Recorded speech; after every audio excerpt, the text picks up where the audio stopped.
profético e pelo período divinatório entre os gregos e romanos, a mediunidade foi objeto de escárnio.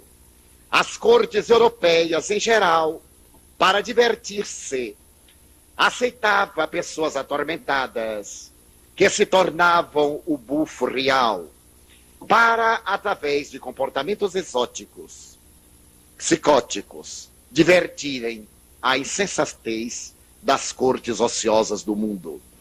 A mediunidade esteve presente nesse período, passando a ser resgatada graças aos médiuns missionários, à semelhança de Joana d'Arc, que, afirmando haver mantido contato com seres de outra dimensão, conclamou os exércitos para poder libertar a França do jugo da Inglaterra.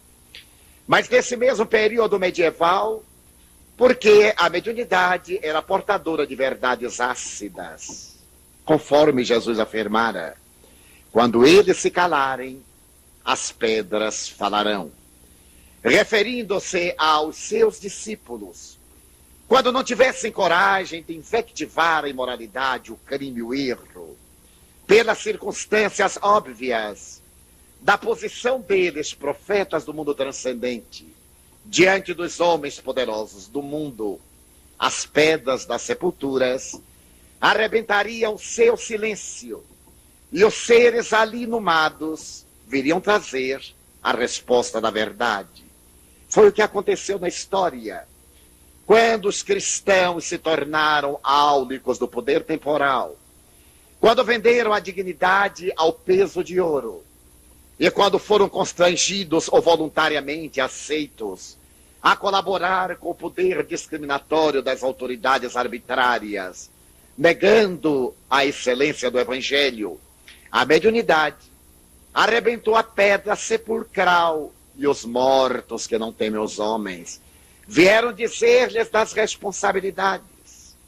Podemos observar no transcurso da história esses vários fenômenos dos espíritos admoestando os homens, principalmente os poderosos da terra. Quem não se recordará de Paulo diante de Nero e Popeia, ali apresentando a sua palavra saudável e informando ao assassino de Agripina, sua própria mãe, da alta responsabilidade que ele contraíra perante a consciência.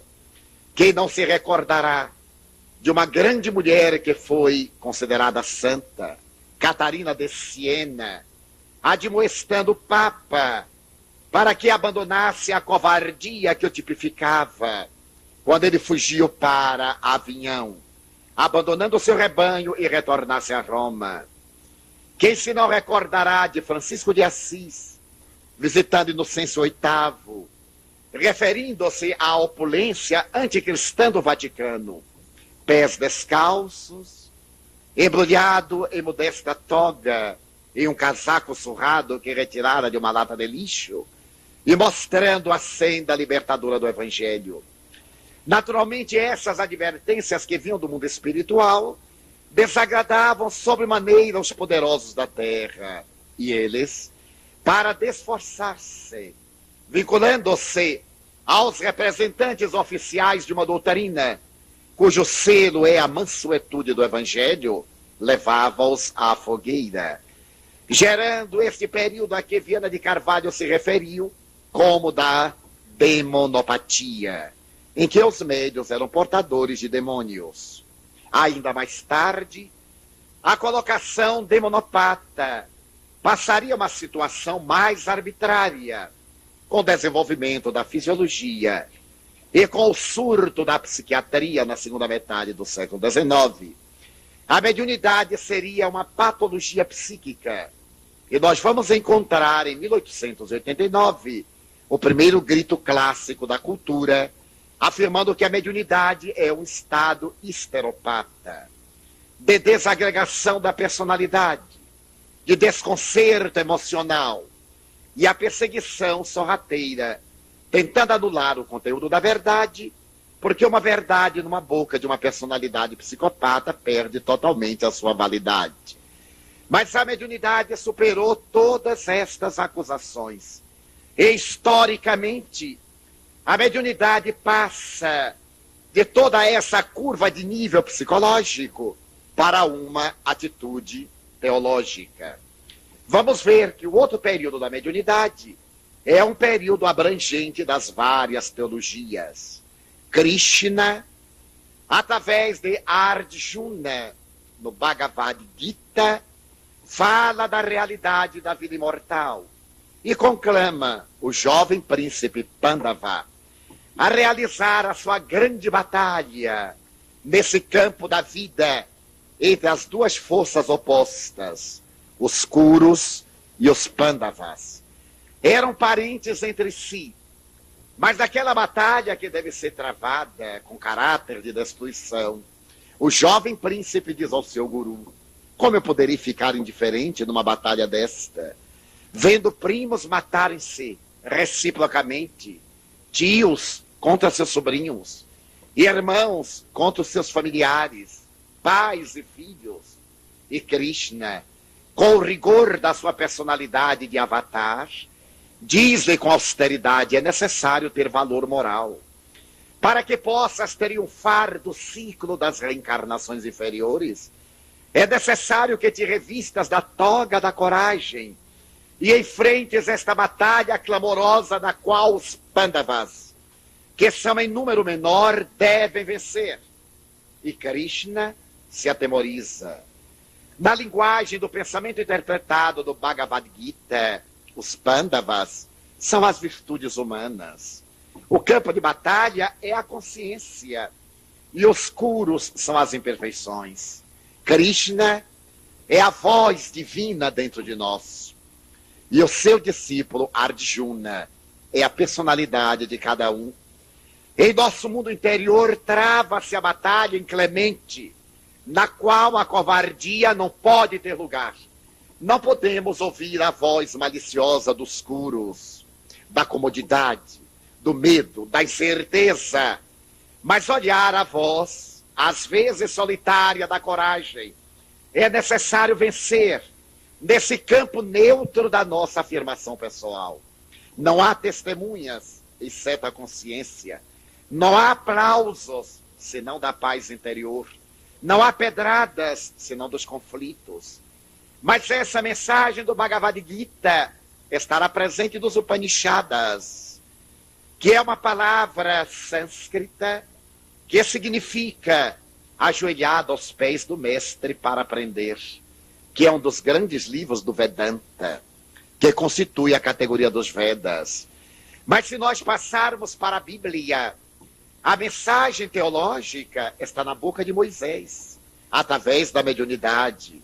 No referido episódio narrado por Samuel entre Saul e o último dos juízes, através da palavra que vem do mundo espiritual, e utilizando-se de homens nômades, às vezes de constituição bárbara ou semibárbara, como eram os profetas, conclama a mente humana para uma conciliação da sua consciência com a consciência cósmica.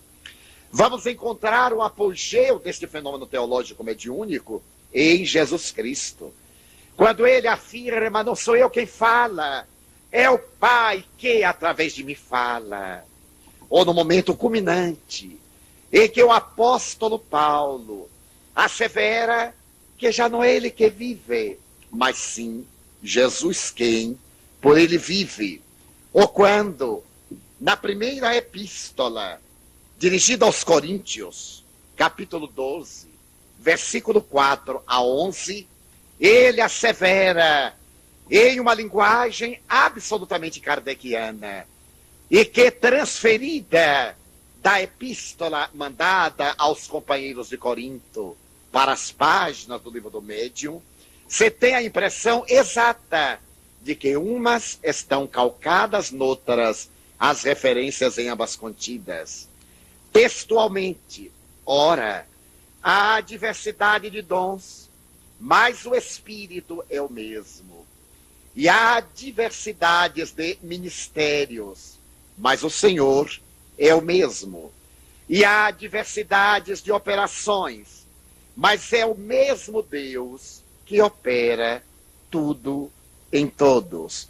Mas a manifestação do Espírito é dada a cada um para o que for útil, porque a um, pelo Espírito, é dada a palavra da sabedoria, e a outro, pelo mesmo Espírito, a palavra da ciência, e a outro, pelo mesmo Espírito, a fé, e a outro, pelo mesmo Espírito, os dons de curar, e a outro, a operação de maravilhas, e a outro, a profecia, e a outro, o dom de discernir os espíritos, e a outro, a variedade de línguas, e a outro, a interpretação das línguas. Mas um só e o mesmo Espírito opera todas estas coisas, repartindo particularmente a cada um como quer.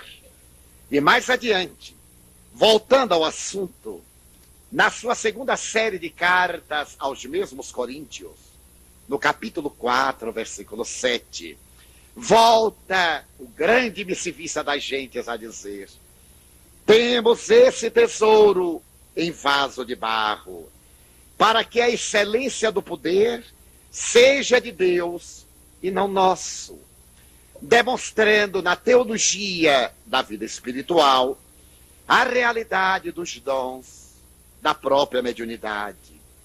Posteriormente, na boca dos grandes santos da história, Teresa de Ávila terá ensejo de se reportar: à medida que morro, vivo, e à medida que vivo, eu morro, afirmando o intercâmbio entre essas duas extremidades, o mundo físico e o mundo espiritual, do qual ela se tornara a ponte transcendente.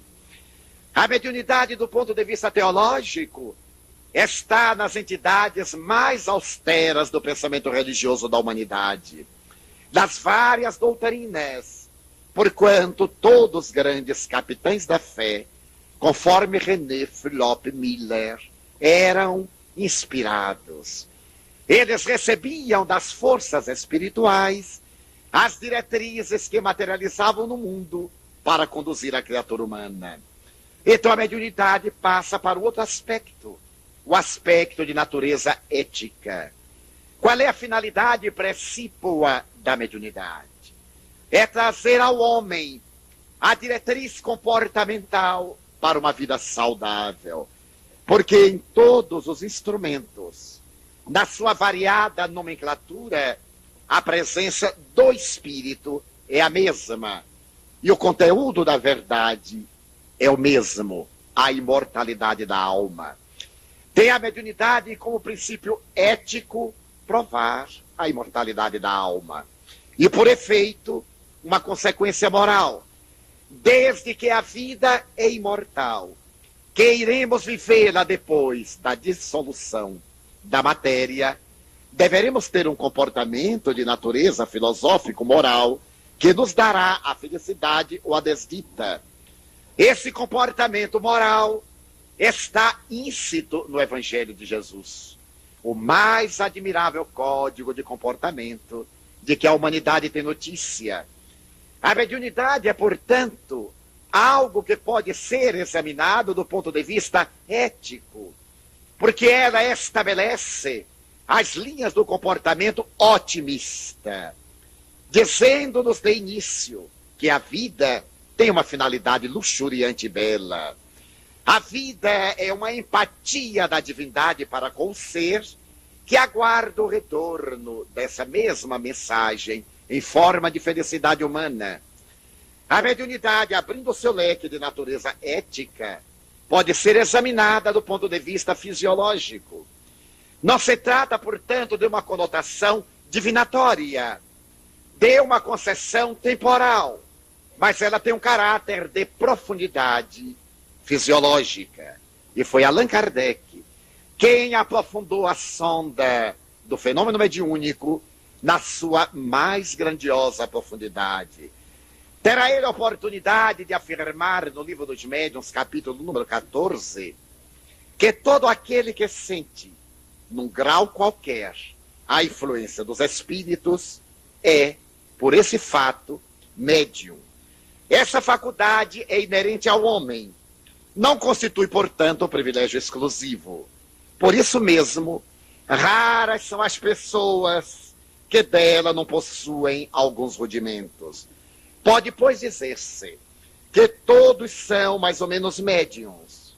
Todavia, usualmente, pode-se dizer que esta qualidade somente possui aqueles em quem a faculdade mediúnica se mostra bem caracterizada e se traduz por efeitos patentes de certa intensidade, o que então depende de uma organização mais ou menos sensitiva. Esta colocação fisiológica de Allan Kardec está dentro dos cânones da ciência contemporânea.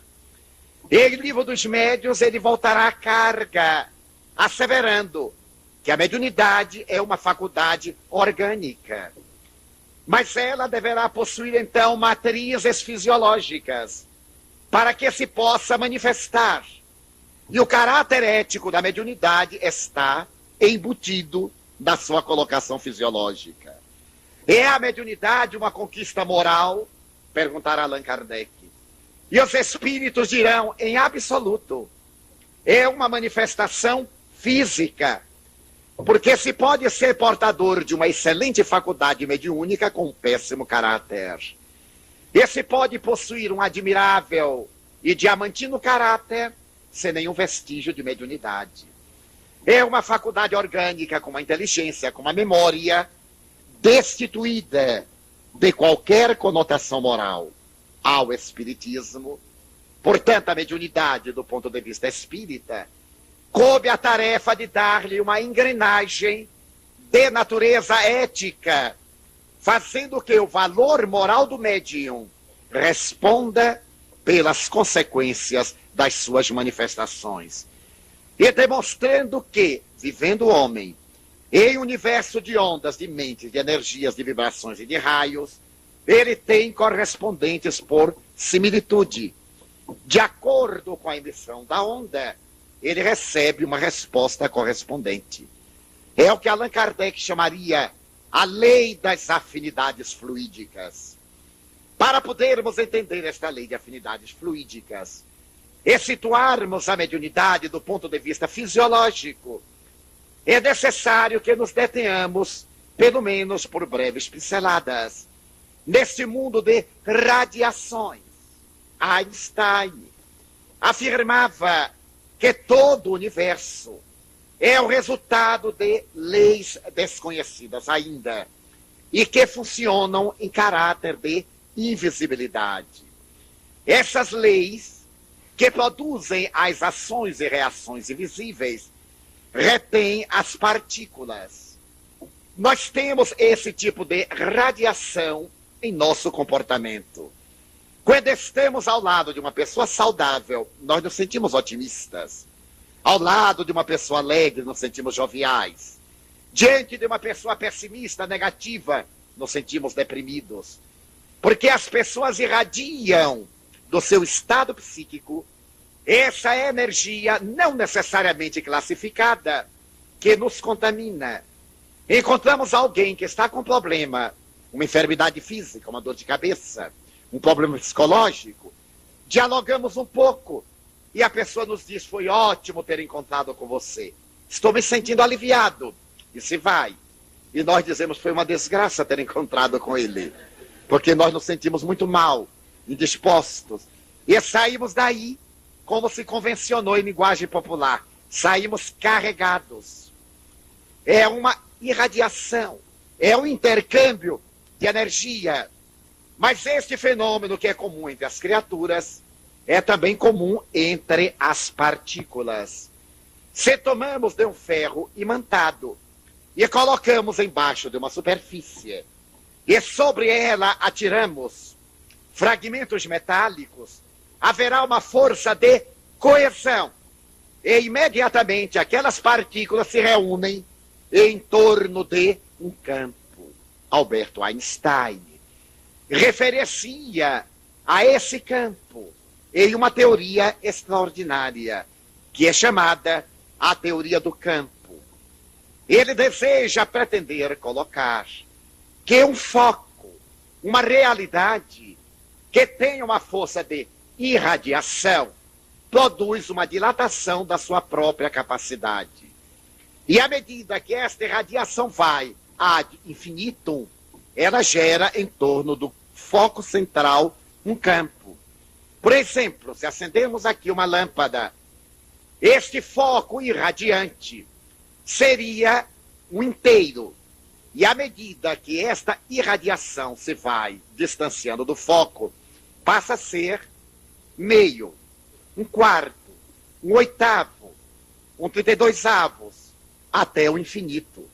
O campo de irradiação seria naturalmente esse distanciamento do foco central, em que a energia vai perdendo a sua capacidade à medida em que se agiganta no espaço em direção do infinito.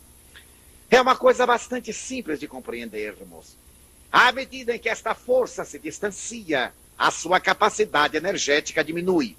À medida em que ela se aproxima, a sua potencialidade aumenta. Então, a teoria do campo serve perfeitamente para demonstrar o que Allan Kardec estabelece no livro A Gênese, capítulo 14, item 7, quando ele se reporta ao perispírito. O perispírito nada mais é do que a condensação do fluido cósmico em torno de um foco de inteligência, ou alma. A colocação de Allan Kardec a respeito do perispírito é de muita relevância fisiológica no estudo da mediunidade. Porque enquanto a teologia tradicional dizia que o homem era binário, espírito e matéria, Kardec, seguindo a tradição cultural e as informações dos espíritos, analisa um fruto, Livro dos Espíritos, questão 93. E tem a oportunidade de dizer que envolvendo a semente, há no fruto um perisperma. Envolvendo o espírito, há no homem um perispírito. Que é esse campo de energia que se irradia à medida em que esse foco se vai exteriorizando. Há uma aglutinação de moléculas em torno do seu centro, do seu eixo primordial. Esse perispírito é a radiação no campo que atrai moléculas mais ou menos densas, não tão densas que não possa ser medida e pesada cada uma delas, mas também não tão aérea que não tenha uma densidade. Quando ele pergunta se esta energia é constituída de determinados elementos, por falta de linguagem de física na época, os espíritos se reportam que são elementos semimateriais. Nós hoje sabemos que a matéria tem uma grande gradação. No estudo da degradação da matéria, partimos do sólido até as partículas subatômicas, até os estados conceptuais da matéria. O perispírito é, portanto, uma matéria, grifado, com características específicas de partículas fluídicas que estão aglutinadas em torno do foco dentro do campo de energia radiante. É de alta relevância a análise desse conceito de perispírito, porque Kardec, no referido capítulo 14, no mesmo item 7 seguintes, estuda as propriedades desse perispírito. Se ele é constituído de uma energia que aglutina partículas, à época, o fluido cósmico, quais são as suas propriedades? E Kardec começa a estabelecer as várias propriedades do perispírito. Condensação, o que ele produz? Visibilidade. É graças a esta condensação que se podem ver os espíritos. E é graças a essa condensação que ele tem tangibilidade.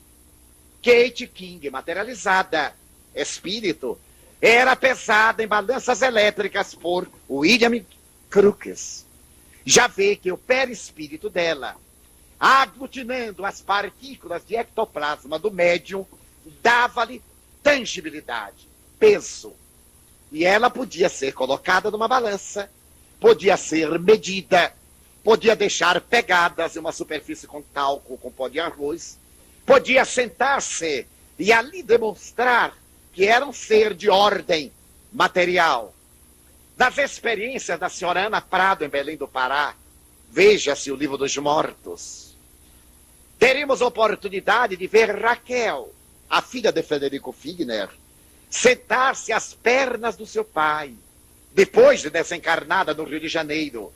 Quando ele vai visitar Dona Ana Prado e é feita uma sessão de pesquisas desta natureza, ela se senta ao colo, tira o lenço, enxuga-lhe as lágrimas, acaricia-lhe a cabeça e traz para sua mãe uma rosa que foi colher no Rio de Janeiro e ainda se encontra úmida do orvalho da noite, deixando-a nas mãos dos seus pais, que emocionados declaram: quando a nossa filha morreu, nós tivemos o choque do materialista, saber que ela se havia extinguido, que se acabara, porque eram materialistas. Mas quando ela disse papai e mamãe, até mais, chega o momento agora de me ir, e que ela voltou da morte, por 2 horas esteve conosco, a dor foi muito maior. Porque nós que pensávamos que ela estava morta, ao sabê-la viva, deixou-nos uma dor pungente cravada na alma, em forma de saudade. Então o perispírito possui tangibilidade, mas ele possui concomitantemente penetrabilidade. Entre as várias experiências realizadas com a mediunidade no século XIX, merece recordar que Zollner, o extraordinário professor de Leipzig, pai da física contemporânea, diante dos fenômenos que operava, não podia crer na sua realidade, porque violentava os cânones da física contemporânea. Um médium como Slade tomava de um anel de madeira e atirava-o contra uma haste de uma mesa tripóide, ou como contra a haste deste microfone. E aquele aro de madeira penetrava e ficava dentro do seu aro o pedestal do microfone. E Zollner, como os físicos da época diziam, é impossível, porque 2 corpos não ocupam o mesmo lugar no espaço. Então a matéria não pode atravessar a matéria, que a física atômica veio provar a realidade do fenômeno, demonstrando que não existem corpos impenetráveis, só existem espaços. E as partículas que estão flutuando nos espaços são infinitamente menores do que o campo no qual se movimentam. Em um núcleo de átomo, as partículas subatômicas, dentro de uma proporção, têm mais espaço para mover-se do que os astros na imensidão do universo. Então isso veio demonstrar que não havia nenhuma violência às leis da física. Era o que Pascal chamaria o mistério da ignorância. Havia uma interpenetração da matéria através dos espaços interatômicos. Crookes, para poder libertar-se da obsessão de alucinação. Porque depois de conversar, de fotografar o espírito desencarnado de Kate diante da sua médium, voltava a chamada realidade física e dizia: não é possível. Não é possível que uma coisa imponderável possa momentaneamente ter existência e depois desaparecer. Resolveu um dia colocar um livro dentro de um cofre de aço, de chumbo, com paredes metálicas dentro das quais estava areia, para evitar naturalmente a radiação do calor. E a médium Florência, quando materializava Kate estendia a mão e os objetos estavam dentro do cofre, vinham aparecer diante da mão. Abrindo seu cofre posterior e não havia nada. E ele caía novamente do conflito: é impossível. Porque se 2 corpos não podem ocupar o mesmo lugar no espaço, como pôde esta matéria atravessar a matéria? O espiritismo na mediunidade precede a física nuclear, demonstrando que o perispírito tem uma permeabilidade, uma penetrabilidade. Ele é portador de peculiaridades extraordinárias. E entre as várias que o caracterizam, nós iremos constatar uma outra muito curiosa: a participação do perispírito nos fenômenos mediúnicos. Kardec chega a afirmar que sem o perispírito não haveria mediunidade. Porque o fenômeno da mediunidade ocorre no campo do perispírito. Uma das maiores preocupações para explicar-se na área da fisiologia da memória é a sua sede. Os psicólogos, psiquiatras, fisiologistas afirmam que a memória tem a sua sede, talvez, nas células superpiramidais do cérebro. Que a comunicação é dada através de um efeito de natureza elétrica. Outros afirmam que a intercomunicação do pensamento, os arquivos da memória, graças a determinadas substâncias químicas. Mas, de verdade, onde estaria a memória? O Dr. Wide Penfield, fazendo experiências cirúrgicas para retirar do cérebro coágulos que estavam bloqueando órgãos humanos, um dia operava em Ottawa, no Canadá, a uma paciente, quando casualmente o bisturi tocou determinada área cerebral e a moça anestesiada começou a cantar uma balada. Ele foi colhido de surpresa, não se havia dado conta daquele toque impensado. Mas quando tirou o bisturi, ela se calou. Ele, um homem que se dedicava à cerebrologia, descobriu que estava num campo muito curioso. Voltou a tocar a área e ela voltou a cantar a mesma balada. Então ele começou a tocar as áreas circunjacentes. E à medida em que o bisturi tocava-as, ela produzia reações as mais variadas. Em determinado momento ela tomava posição fetal e chorava. Em outro momento gargalhava, falava coisas que para ele não tinha nenhum sentido. Ele estabeleceu que ali era a sede da memória fisiológica. Mas começou a perguntar-se intrigado se ela estava no estado de aparente morte clínica, com os centros da consciência bloqueados pelo anestésico. Como podia a sede da memória recordar dos seus arquivos? E ele parte para uma teoria que irá corresponder às experiências de Allan Kardec e que Banerjee denominará de uma memória extracerebral. Uma memória que está no campo de energia do indivíduo e que se manifesta através das células, mas que não é elaborada nem guardada pelas células. O campo do perispírito se encarregará de guardar a memória. Mas como isto se dará? Se nesta encarnação eu tenho uma fisiopsicologia masculina e na outra poderei tê-la feminina ou ao revés. Se numa encarnação anterior eu trouxe uma fisiopsicologia masculina ou feminina e agora eu tenho uma anatomopsicologia masculina, a minha memória como funcionará? Nesse campo plástico do perispírito, que irá aglutinar as moléculas como um metal imantado irá reunir no seu campo de força os fragmentos que colocarmos na superfície superior. Se a radiação magnética for circular, todas as partículas irão tomar um movimento rotativo. Se elas forem dispersivas, as partículas metálicas atiradas do campo irão tomar aquele variado aspecto. O perispírito é, portanto, esse campo de energia que aglutina partículas em cada encarnação, fazendo que, ao se condensar o fluido cósmico no corpo e manifestar as células, elas revistam este campo que está imantado. Se eu me não tiver feito compreender, nas perguntas, voltemos ao assunto, porque é de muita importância para entendermos a fisiologia da mediunidade. Mais tarde, André Luiz, no capítulo 2 de Missionário da Luz, fazendo uma análise da epífise opineal, demonstrará que a mediunidade tem também os seus arquétipos nesta glândula do nosso sistema endocrínico. e que faz parte do nosso sistema nervoso central, do vago simpático, do simpático, para manter o nosso campo de realidade fisiológica. Tradicionalmente, a epífise está localizada na célula túrcica, na base do cérebro, e é considerada como a glândula da sexualidade, a grande veladora do fenômeno sexual.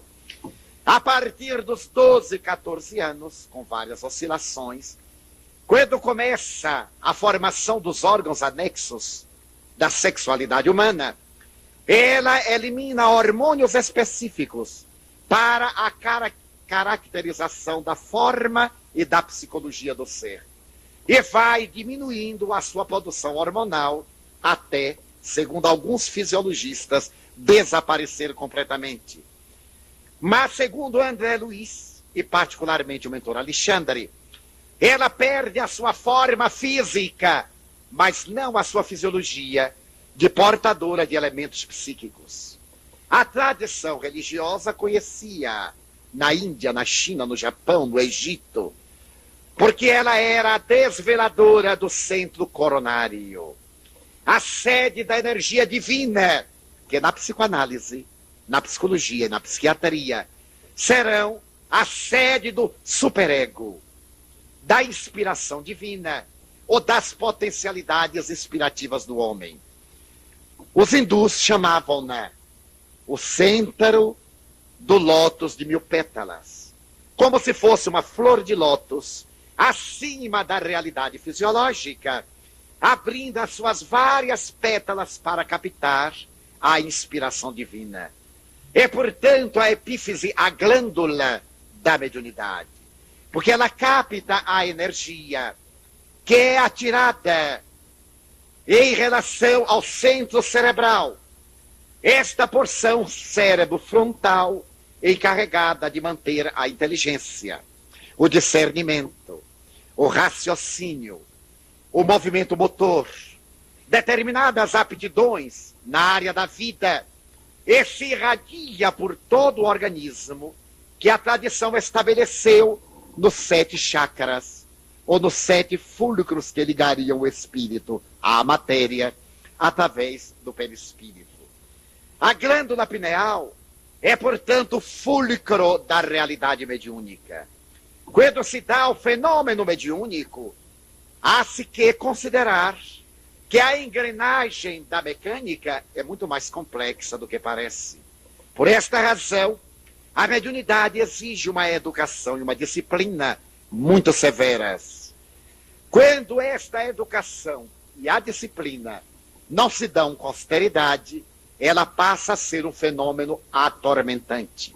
É a obsessão. Entidades perversas e violentas, tomando de assalto a casa mental do sensitivo, desorganiza ali o centro das capacidades psíquicas.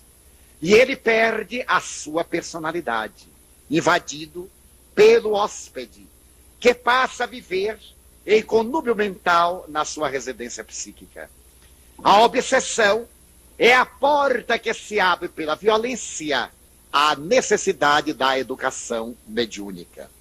Uma boa educação mediúnica requererá do indivíduo vários requisitos que a doutrina espírita estabeleceu. Moralidade do sensitivo, disciplina comportamental, para poder exercer a função que a faculdade lhe propicia, dentro de uma ética edificante, através da qual ele poderá colher resultados satisfatórios. A disciplina é para o médium tão essencial quanto os freios em um veículo descendo a ladeira. Médium disciplinado é como um carro de freios quebrados descendo em contramão. Vai dar inevitavelmente desastre. Aquele que não acredita em disciplina mediúnica, certamente não acredita no controle motor para o equilíbrio da sua vida. A mediunidade impõe estes requisitos morais, que ao lado do requisito essencialmente ético, propõe o estudo da sua própria faculdade. Perguntaram a Chico Xavier como ele explicava a sua psicografia. E ele respondeu: eu não sei explicar a minha psicografia. Certa feita, sabendo que Emmanuel escrevia por meu intermédio, Eu lhe perguntei, o senhor poderia me explicar o mecanismo da minha psicografia? E ele disse, a ti te basta saber que tu escreves mediunicamente. Porque seria muita curiosidade da laranjeira saber como é que produz laranja. Contenta-te em produzir. E nós acrescentaríamos a laranja doce, porque há muita laranjeira produzindo frutos ácidos. E isto te bastará. Mas nós vemos que é uma forma ética de Chico Xavier demonstrar a sua humildade, porque pelas suas mãos os espíritos escreveram o mecanismo da psicografia. O capítulo 1º de Missionários da Luz é dedicado ao psicógrafo, em que a radiação mental do espírito desencarnado no campo do perispírito mediúnico produz uma sintonia mente a mente, como na telepatia tradicional. Ao focalizar a sua mente na sede da epífise do médium, veio uma ligação de natureza psíquica e de imediato a glândula responde, tornando-se fulgurante no indivíduo moralizado, ou debilmente iluminada no indivíduo comum, ou sem nenhum reflexo na pessoa indigna, porque está bloqueada, a área e o campo estão bloqueados, graças à sua conduta que gera larvas mentais destrutivas, que se encarregam de aniquilar toda aquela realidade vibratória. As larvas mentais não são uma inovação do espírito André Luiz. Estudando-se a obra de Rochester, através da médium Krjanovski, nós teremos a ocasião de ver o eminente romancista inglês desencarnado falando sobre ideoplastias, larvas mentais, projeções astrais, entidades psíquicas geradas no organismo mental do indivíduo, destruindo a vida fisiológica, bactérias mentais, atacando o organismo e produzindo cânceres, produzindo muitas vezes processos degenerativos na área do sexo, que fazem recordar o espiroqueta da sífilis. Então, o espírito André Luiz, ouvindo Alexandre, reporta-se que nesta área mente a mente há uma sintonia em que o aparelho vago-simpático do médium entra em atividade e, por automatismo, o médium se apresenta capacitado à indução psicológica para escrever. O espírito de toma das mãos, ou da mão, entre aspas, ou para pintar, ou para qualquer manifestação automática, na área dos movimentos das mãos. E ali escreve automaticamente. Para falar, ele localiza o pensamento na epífise, no centro da fala, e envolve o aparelho fônico do sensitivo, que deve estar em um estado de tranquilidade lúcida, para ouvir, entre aspas, a mensagem que ele chega ao campo mental e vesti-la do vocabulário que lhe é familiar, nas comunicações chamadas conscientes, semiconscientes, até gerar o bloqueio da consciência e cair no estado sonambúlico, e o fenômeno dá-se automaticamente. Portanto, é muito fácil de entender-se. Basta pararmos um pouco com boa vontade e começarmos a raciocinar. Eu sou do tempo que, ao aprender datilografia, nós pegávamos, eu não vou dizer porque as letras na Bahia são pronunciadas corretamente, aqui no Sul é que é errado. Nós lá dizemos ACDFG, CLKGH. Aqui vocês têm um vocabulário profundamente descompensado, que não daria para dizer. E a gente ia catando milho e olhando para o teclado.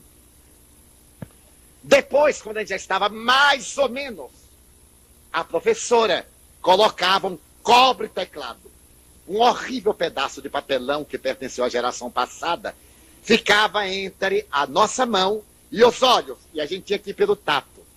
Depois que se dava uma automação, que toda vez que a gente toca a letra que não corresponde, o dedo percebe que não é a letra. Isso é muito mais fácil na área da música. Quando vamos estudar piano, nós teremos vários movimentos a fazer.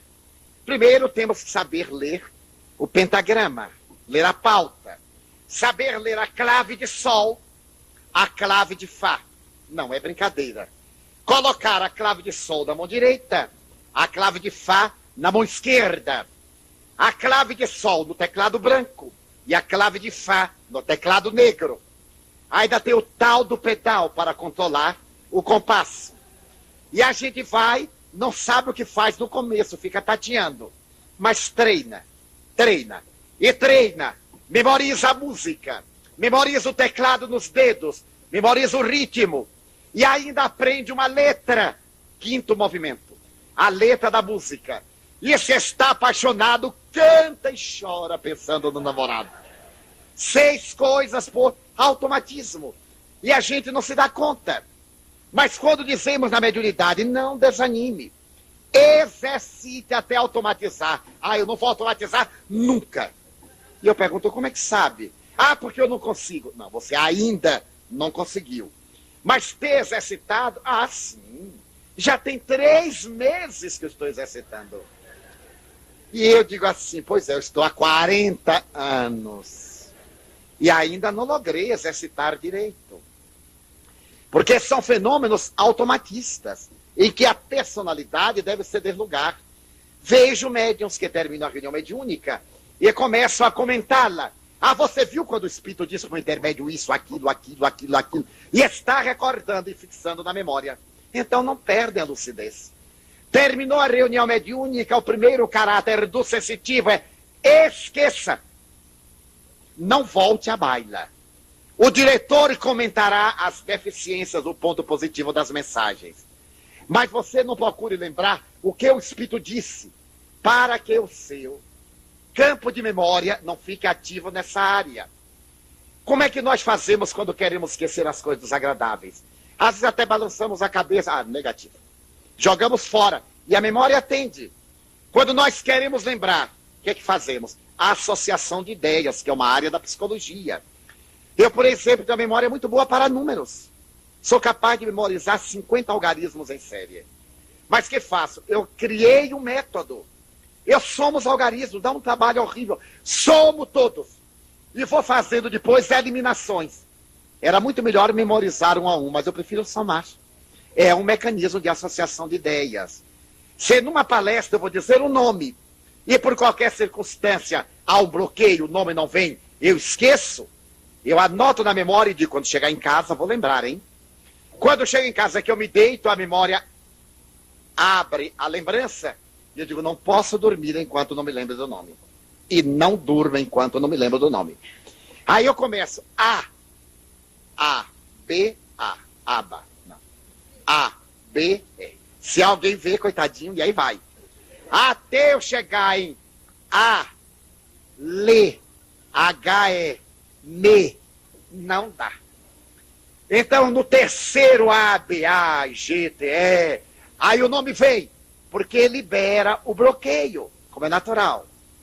Mas também quando eu quero esquecer de uma coisa desagradável, que me vem à memória, eu digo, bom, isto vou analisar uma vez e superar. Analiso e digo, bom, está analisado e agora eu não posso fazer nada, então o problema é de Deus, porque o meu é esquecer. E esqueço. Não me lembro. Quando a pessoa vem dizer, Divaldo, você se lembra? Não me lembro, nem quero que você me recorde. Por favor. Na mediunidade teremos nossos mecanismos fisiológicos. Não é esperar que os guias, o guiismo já era. Porque quando a gente desencarnar, o guia encarna. E a gente vai ter que guiar o guia. Esse é que é o problema. Daí Allan Kardec recomenda o estudo. Estudar o nosso mecanismo para nos conhecer. Um dos meus maiores problemas no comportamento mediúnico não foi o problema moral. Porque eu vinha de uma religião muito nobre, que era a Igreja Católica. Os erros são dos homens que lá estão, como entre nós. A doutrina é maravilhosa, mas as interpretações e as condutas são pessoais. Então eu já tinha uma ética de comportamento que não me causou nenhuma surpresa, porque eu era cristão, e um cristão devotado. Foi somente adaptar o conteúdo da doutrina espírita na minha vivência cristã. Mas eu tive um grande problema, era saber como eu era, a minha personalidade. Porque eu ia a uma festa, estava todo mundo alegre, eu ia ficando alegrinho. Daí a pouco eu era o mais alegre de todo mundo. Ai, mas eu ficava excitadíssimo. Uma alegria, uma felicidade. Dizia, puxa vida, eu estou aqui. E, imagina, eu estou aqui. E aí ficava excitadíssimo. Quando eu ia ao enterro, eu orava pelo defunto. Na minha terra, é obrigação olhar para a cara do morto. A gente tem que olhar. E se for o morto que a viúva esteja chorando, tem que comentar. A gente levanta o lenço, e bota um lenço, não sei para quê, mas bota. Bota o lenço assim, nossa, parece que está dormindo. Tem que parecer, fogou todos os músculos e esfíncteres, então relaxa. E ele diz, mas está tão bonito. Lógico, a pele arria, coitada, e fica lá. Sem jeito, contraída pelos nossos músculos e emoções. E então eu olhava o defunto. A gente faz primeiro por sociabilidade, né? Porque ninguém está com pena de quem morreu nem de quem ficou. Mas ele não vai dizer assim, que bom que ele se foi, não é? A gente olha e diz assim, ah, que coisa. Está tão bonito, parece que está dormindo. Aí a viúva chora e diz, todo mundo diz. E aí eu ia e dizia... E ficava olhando, ia me dando aquela coisa, daí a pouco chorava a viúva do lado e eu do outro. Um dia me perguntaram, o que é que ele é seu? Eu disse, nada. E por que você está chorando tanto? Ah, sei lá, coitado. Era o campo que ficava impregnado. E eu dizia, mas como é que eu sou?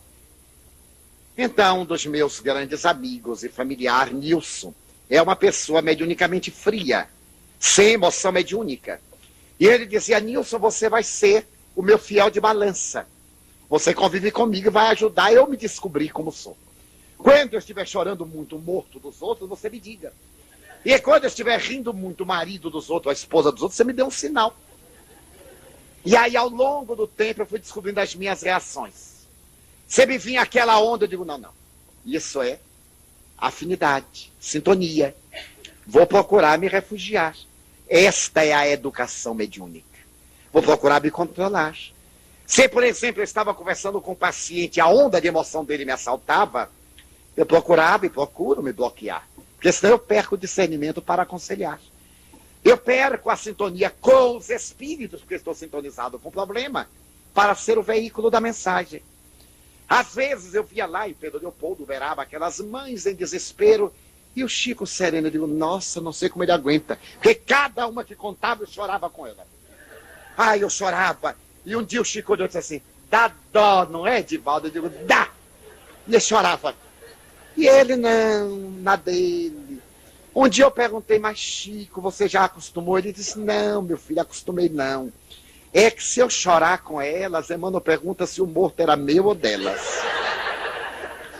Porque um dia... uma irmã minha foi internada no hospital psiquiátrico. Naquele tempo era manicômio. Eu então me sentei na porta e comecei a chorar, a chorar. Emmanuel perguntou-me, por que você está chorando tanto? Ah, meu amigo, respondi. Porque a minha irmã foi internada hoje, lá no manicômio. Ele diz, estranho, Chico. Porque há muitos anos você tem 80 irmãs lá e nunca chorou. Por que está chorando por essa? Levante-se, vá trabalhar e deixa ela lá. Aí, meu filho, eu tive que engolir a lágrima e fui trabalhar, não é? Porque eu tinha 81 irmãs lá, não era justo chorar por uma só. Eu não podia chorar pelas 81 e não chorei por nenhuma. É a disciplina mediúnica. Porque se há de pressupor que a pessoa que vai dar um conselho esteja em condições de equilíbrio. Senão, é um cego conduzindo o cego e ambos caminhando para o abismo. Daí a neutralidade é uma propriedade emocional do médium. O que não quer dizer insensibilidade. Porque ele, como pessoa, tem os seus sentimentos. Mas não os deve deixar extrapolar a área da emotividade para não perturbar o conteúdo da mensagem. Daí, eu tive um grande trabalho até que eu descobri quem sou eu. Hoje eu tenho uma ideia das minhas reações, do que me agrada, do que me desagrada, do que me provoca dor, ou mágoa, ou ira, ou desequilíbrio, para poder policiar-me. E toda vez que eu percebo que a coisa vai subindo, eu digo, algo está no meu campo. Procuro me concentrar, capto ou não, mas procuro eliminar para que o campo esteja propício à interferência dos bons espíritos. Outra característica que ao médium deve interessar muito, perseverança.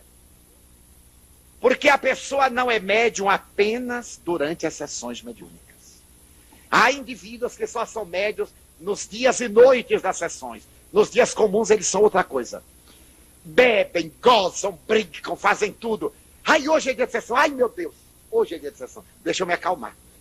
E aí vem para a sessão aquele rostinho de beata na Semana Santa.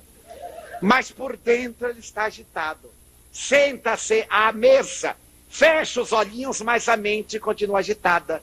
Porque ninguém adquire um campo de equilíbrio quando está numa área de tormentos. Daí a perseverança nos bons pensamentos. A constância no estudo, porque cria uma psicosfera de harmonia no indivíduo, para que ele seja médium da vida a cada instante. E, naturalmente, o médium é específico durante a tarefa de educação mediúnica. A mediunidade deve ser colocada a fim útil e nobre. Toda vez que pela mente do médium passar ideias estranhas à ética que ele abraça, cuidado, ele está sob indução negativa. Interferem os espíritos em nossas vidas? Perguntou Allan Kardec. Mais do que supondes, responderam os próprios espíritos, a ponto que, muitas vezes, são eles a vos conduzirem. Se eu estou numa tarefa nobilitante, me vem o fastio, o cansaço, o tédio. Imaginem o tédio de fazer o bem. Como é possível? Deveríamos ter o tédio do vício, não o tédio da harmonia, de ser mensageiro da luz, da esperança. Mas se nos veem, recuemos àquela colocação de Jesus, vigilância. Em torno do nosso campo, uma força se adensa para apagar o foco e perdermos o contato vibratório. Não é fanatismo, nem é querer transferir para os espíritos as responsabilidades que nos cabem. Pelo contrário, só estamos com o nosso campo interditado porque nós geramos alguma razão que abriu área para que essa mente entrasse em nosso campo. Tivemos uma contrariedade não controlada. Quebramos a vigilância, então abrimos área para os espíritos maus nos perturbarem. Recuemos a oração, abrimos campo para os espíritos nobres nos envolverem. Não é que a responsabilidade seja dos bons ou dos maus, é nossa, que lhes damos ensejos positivos ou negativos. Às vezes damos sem nos darmos conta. Mas aí a nossa atitude não é ouvir a voz negativa. Por exemplo, lá em Salvador, em nossa casa, periodicamente médiuns vêm e me trazem problemas curiosos. Não pode haver nada pior do que ser casado com médium, masculino ou feminino. Quando eu vejo um marido de médium, eu digo assim, Deus te abençoe. Porque é mesmo que ser marido de médica obstetra, que deixa sempre o marido deitado para fazer parto dos outros. Porque menino só acha de nascer de noite, nunca vi. Então, é um drama. Porque o marido, coitado, não é médium nada, é bastante confuso e perturbado. E a médium está em casa bastante perturbada e confusa. Quando os dois se encontram, é um Deus nos acuda. E ela vira e diz, você sabe que eu sou médium. Ele diz, e você sabe que eu não sou. E aí começa uma sessão mediúnica de obsessão. Mas é muito pior quando ele é médium e ela não é. Quando ele chega assim carregadinho, ela diz, lá vem você com seus espíritos. Mas eu garanto que na rua você estava alegrinho com todo mundo. Seus espíritos só lhe atacam quando chegam em casa. Já entendi, eu já entendi. E aí começa a sessão de desequilíbrio. Então a mediunidade nos impõe, entre as várias disciplinas, esta vigilância. Porque Jesus recomendou-nos no Evangelho, não foi orar e vigiar, como se diz vulgarmente. Foi vigiar e orar. Primeiro vigia o campo, para depois abstrair-se dele. Porque se nós oramos, não podemos vigiar. Porque orar é entregar-se. E só nos podemos entregar quando tudo está bem, porque senão não nos entregamos. Ficamos em atitude de vigília. Então o médium deve vigiar sempre. Toda vez que vierem dessas tentações, entre aspas, negativo. Porque nos vem a todos nós. Um amigo que exerce a mediunidade há muitos anos me disse: Divaldo, eu gastei os melhores anos da minha vida na mediunidade. E o que é que eu recolhi? Estou sozinho. Chego agora à decrepitude e não tenho ninguém ao meu lado. Eu deveria ter tido uma vida chamada normal, ter gozado, ter vivido. O que é que eu recolhi? Eu digo: realmente nada. Porque se você não amealhou a paz interior, você poderia estar no carnaval, cercado de gente por todos os lados, ser uma pessoa seca. E lhe contei uma parábola de Sai Baba. Há pessoas que são como as pedras graníticas. Jogam-se-as no oceano. 1000 anos depois, recolhem-se-nas. Se arrebentarmos a pedra, ela está seca por dentro, apesar de estar a vida inteira dentro do oceano. E outras pessoas são pedras porosas. Deixa o sereno, e amanhã de manhã, quando se pega, está úmida por fora e por dentro. É necessário deixar-se permear pela paz, que advém da conduta reta, da consciência tranquila e do caráter louvável. Se você não logrou a sua paz interior, você esperava o quê? Que a mediunidade desse amores? Pessoas para estar ao seu lado? Não, isso são outros valores que compram. Porque a mediunidade é um imã que atrai pessoas. Atrai adoradores, admiradores, exploradores e vampiros. E por isso é perigosa. É necessário na mediunidade vigiar muito. Porque esse campo que se irradia traz resposta daqueles que sintonizam. Daí encontrarmos, às vezes, as alucinações morais. De presidente de centro que se vincula ao médium. Começa por uma ligação de natureza magnética, de admiração, de atração do fenômeno. Depois termina no compromisso físico, moral, que degrada ambos e destrói os dois. Outras vezes do médium, masculino ou feminino, com o seu doutrinador, do passista com o seu paciente, porque é o campo. Normalmente o psicopata se vincula ao seu analista, principalmente quando são de sexos opostos ou pessoas atormentadas. Há um mecanismo de transferência e a pessoa se apega por uma necessidade vibratória de campo de sustentação da personalidade. Então o médium tem que ser uma pessoa emocionalmente neutra para ser fiel como um telefone e espiritualmente generosa, sob a vigilância para não se tornar vulgar.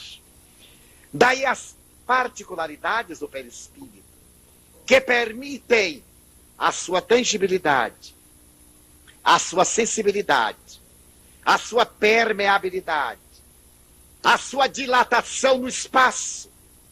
Porque Bozzano, Bellani chegaram a fotografar pessoas vivas comunicando-se à distância. Lograram realizar fenômenos de perispírito que se distanciaram no espaço. E o nosso perispírito pode levar o nosso espírito a qualquer parte da Terra com a velocidade do pensamento. É uma das propriedades do perispírito. Na área do fenômeno mediúnico, teremos que considerar toda esta elasticidade dentro de um sentido de coesão para sermos instrumento dos bons espíritos que se irão amerceando de nós até dominar totalmente os nossos centros pensantes e se tornarem exatamente eles. Um dos maiores fantasmas do fenômeno mediúnico é o de natureza anímica. O medo do animismo é tão cruel às vezes como a ausência de respeito por ele. Manuel Filomeno de Miranda, no admirável livro Nos Bastidores da Obsessão, tem a oportunidade de dizer: é tão perigoso o excesso de escrúpulo em relação ao animismo como a ausência de escrúpulos. Nem achar que o fenômeno é sempre mediúnico e nem se atormentar acreditando que ele é de natureza anímica. Porquanto todo fenômeno mediúnico é anímico e todo fenômeno anímico é mediúnico. Esse microfone em si mesmo é neutro. A sua tarefa é projetar a voz através dos demais aparelhos de recepção. Toda voz que aqui chegar, ele vai transmitir com as suas potências. A potência é do microfone, a voz são das pessoas. Então haverá uma união das duas peculiaridades, a potência do microfone e a capacidade da pessoa que fala. A sua melodia, a harmonia, o seu tom de voz, a sua vibração, mas o som será sempre dele. Mesmo nos fenômenos de efeitos físicos e de ectoplasmia, haverá sempre presenças mediúnicas, raias mediúnicas de animismo. Porque no fenômeno de materialização, a energia do médium, o ectoplasma. E não será de surpreender que se vai encontrar nessas materializações presença física do médium. Nas célebres materializações de Uberaba, que foram chamadas de superincorporação, as entidades que materializavam sobre Otília Diogo, na presença de Chico Xavier e de uma equipe de 16 médicos, não lograram anular as características fisiológicas da médium. Porque a médium tinha nos pés um problema artrítico de joanetes. E os espíritos que se materializavam por ela mantinham. As fotografias feitas de determinadas áreas dos pés revelavam ali as deformidades do artritismo. E certamente o espírito da irmã Josefa ou do Dr. Veloso não teriam que possuir a mesma anomalia fisiológica. A médium era portadora de busto volumoso. E nas comunicações da superincorporação materializada, porque ela atravessava as grades de ferro, controladas por Chico Xavier, Valdo Vieira e outros médicos, hoje alguns deles famosos, como o Dr. Nubo Facuri, do Instituto do Coração, da USP, em Campinas. Então o espírito não podia anular, porque ele se utilizava de uma energia que tem suas propriedades. No fenômeno mediúnico inteligente ou intelectual, se irão encontrar muitas características do médium. Ninguém espere receber Goethe falando alemão, seu médium numa encarnação anterior não viveu em um país germânico. Porque não há violência. É um fenômeno fisiológico. O aparelho tem que possuir as características desta ou de outras vidas. Então o médium deve possuir matrizes para o fenômeno da xenoglossia ou da glossolalia, para falar ou escrever em idiomas que não são o seu idioma nacional. Mas então o fenômeno não é autêntico. E por que não? Aqui a diretora da casa, Mildes, me diz: Divaldo, você diga aos nossos amigos que os dias de nossas reuniões são X, Y e Z. Pois não, Mildes, muito bem. Então eu chego e disse: olha, conversando com a Mildes, ela me pediu que eles informassem que aqui tem reuniões vários dias por semana. E para que vocês não esqueçam, eu vou dizer calmamente quais são os dias. Eu estou dando um recado, mas não como Mildes me deu. Eu estou vestindo a sua mensagem com a minha forma de expressar. Poderei dizê-lo o mais fiel possível, que serão dias X, Y e Z. Mas até chegar lá, a mensagem é da minha emoção. Se eu sou uma pessoa prolixa, eu vou demorar muito para dizer. Se eu sou uma pessoa sintética, eu digo: as reuniões aqui são X, Y e Z, conforme a diretora. E passamos a outro assunto. Se nós dermos o mesmo recado a 5 pessoas, nós vamos ficar surpresos como as pessoas darão o recado. É tão curioso. Na minha terra natal, houve um fenômeno que marcou a minha infância.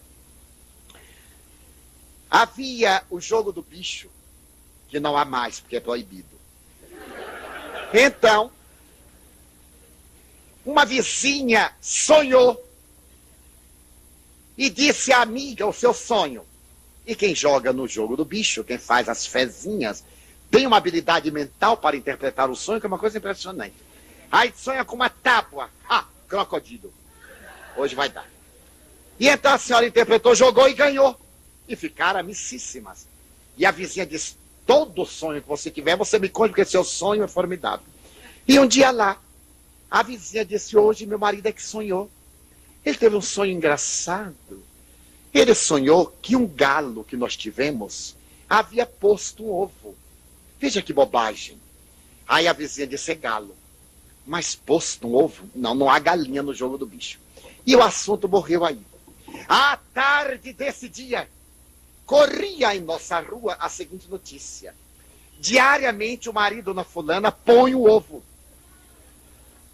Porque a vizinha, quando contou, já melhorou um pouco.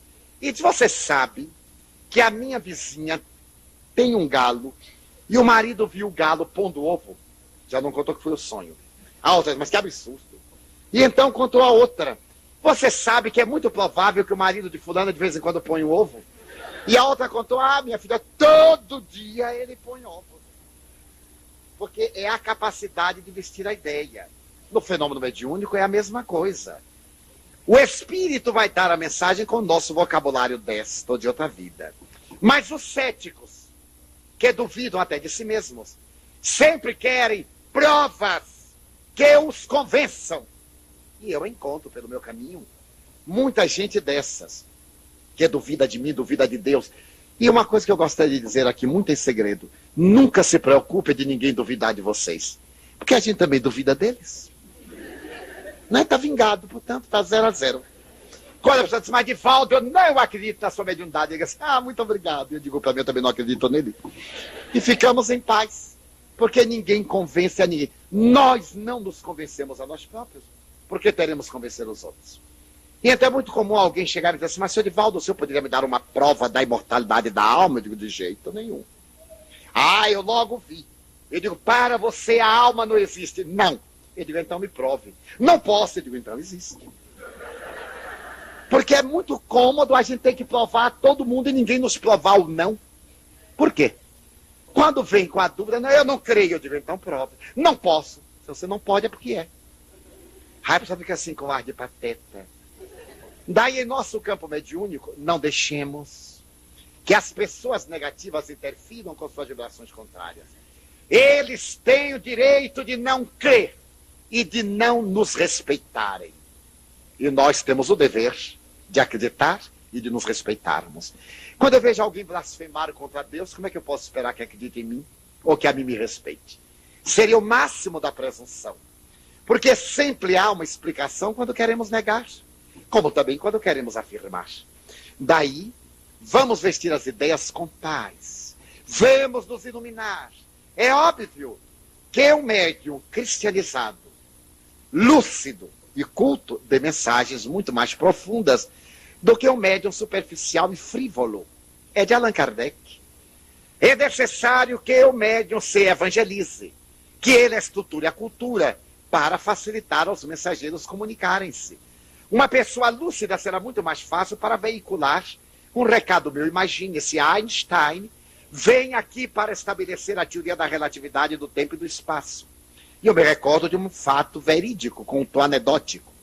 Ele estava numa recepção em Washington, e uma daquelas senhoras frívolas, uma grande hostess, para se exibir, virou para ele e disse assim: o senhor poderia me explicar como é mesmo a teoria da relatividade?